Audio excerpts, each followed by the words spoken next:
मेरा दर्द। बात चाहे मैं तरीका हो करीम, बात चाहे मैं तरीका हो करीम, बात करने का तरीका होना चाहिए। एक बेसोरे पवन की तरह, एक बेसोरे पवन की तरह, एक फसले बुराई इंतहा की तरह हकीकतों का जलाल देंगे, हकीकतों का जलाल देंगे, सदाकतों का जमाल देंगे। तुझे भी हम एक दम न माने, तुझे भी हम कदर के साथ में ढाल दे।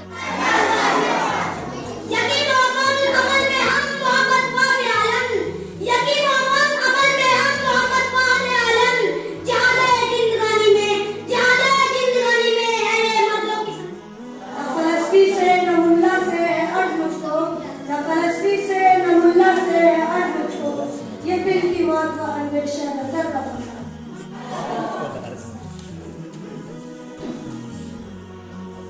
दामन पे कोई छीट ना, खंजर पे कोई दाव ना, दामन पे कोई छीट ना, खंजर पे कोई दाव ना। तुम कदर करो कि कर्मांत करो।